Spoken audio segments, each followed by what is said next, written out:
All right, so let's get to, it's not just us that are that have some questions about whether Ron DeSantis will be able to ultimately succeed in this Republican primary and whether there's really any move on the chessboard that he could make that would enable his victory without some extra exogenous event occurring to effectively take Trump out of the running.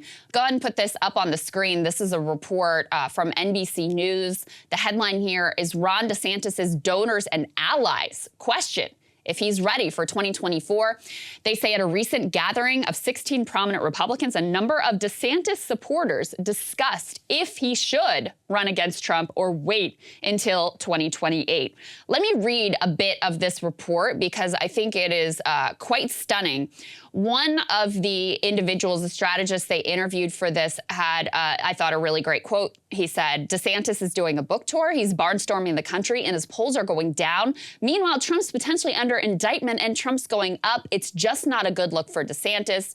The piece begins by saying Ron DeSantis may be missing his moment. A number of the Florida governor's donors and allies are worried. His recent stumbles suggest he might not be ready for a brutal fight against Trump. Some feel he needs to accelerate his timeline to run for the GOP presidential nomination and begin directly confronting Trump if he's to have any chance of thwarting the former president's momentum. Others believe DeSantis should just sidestep Trump altogether and wait until 2028 to run.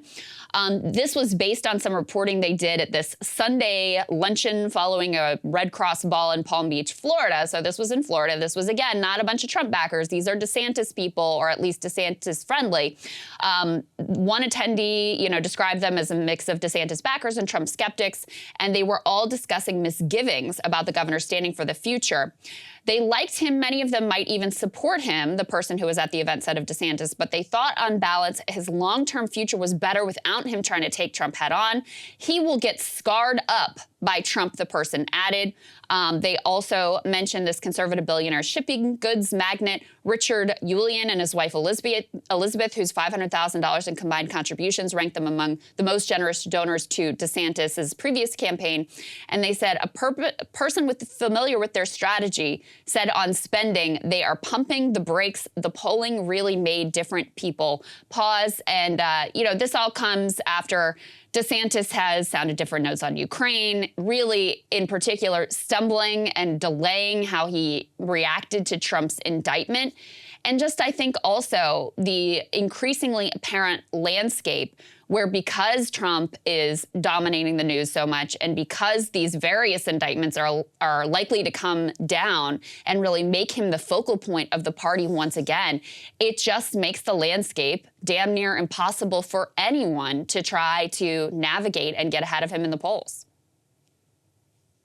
Yeah, it's very difficult. I thought that the Ukraine thing that he did was a massive mistake because he tried to have it both ways. To Tucker Carlson, territorial dispute. He takes the heat for it. The donors come out and actually get upset with him and then immediately does an about face with Piers Morgan and now is like, oh, Putin is a war criminal. He must be held to account. Now, as you said, technically, on paper, he didn't reverse anything that he said. They're not intellectually inconsistent. That said, this is about tonal and rhetoric comparison. Rhetorically, clearly, it was a backtrack.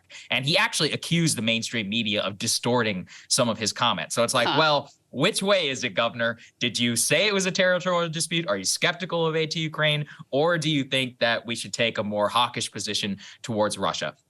Obviously, this is a donor-backed pressure. And this ultimately shows you why Trump has always been able to be successful in the first place. Like, yes, he might be do the bidding of the donors inadvertently whenever he allows the tax cuts and all of that to go through. But on issues, whenever he diverts from them, he's just going to say whatever he thinks. And, I have no idea how much of that pressure or whatever actually does come to bear, but this seemed quite obvious of a pressure campaign. And it's also one where if he can't stand his ground on Ukraine, then, how are you going to stand your ground on many of the other fights that you're going to have to now navigate where the base feels very differently than mainstream public opinion? Overall, I thought it was a political disaster, the way that he handled himself there, and actually gave a great gift to the Trump campaign, who has been smacking him over the head with Ukraine. For sure. No doubt about it. And do I think that Ukraine will be the #1 issue for Republican primary voters? No, I do not. Most voters don't vote on foreign policy.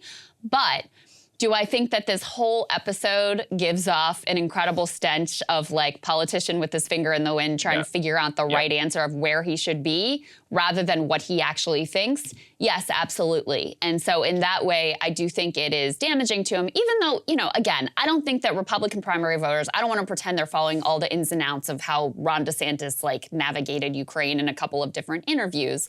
But again, we're talking about an elite donor set that he's going to be very dependent on if and when he runs for president. They're certainly paying close attention to this and clearly have a lot of nervousness around not just the Ukraine answers, but also, and you picked up on this right away too, Saagar, that there was such a delay in how he responded to potential Trump indictment that it took him days and days before he even said a word about it. And then when he did say something about it, he once again tried to have it both ways, tried to take a shot at Trump over, you know, hush money to porn stars, which the base did not take kindly to, and which there's a big backlash online over, but also then going after, you know, the quote unquote George Soros backed DA. So yeah, I think there's just an increasing realization this landscape is going to be very difficult. And like we've been saying the whole time, the indictments, again, might be bad for Trump in a general election, but in terms of the Republican base, it's just like when Mar-a-Lago was raided. It forces people to come out and defend him. It sort of strengthens his hand within the Republican Party. And this potential indictment that we may or may not get this week is likely to be just the first of a number of potential indictments here. Hey guys, ready or not, 2024 is fully upon us now. And Saagar and I have been brainstorming ways that we can really up our game for this critical election. Yeah, we rely on our premium subs to expand our coverage, to add staff, to upgrade the studio. We just want to give you the best independent coverage of this election, which is possible. So if you can help us out, become a premium subscriber today, breakingpoints.com, or the link is down here in the description video. It really means the world to us. And if you like what we're all about, this is the best possible way to keep us 100% independent, working only for you.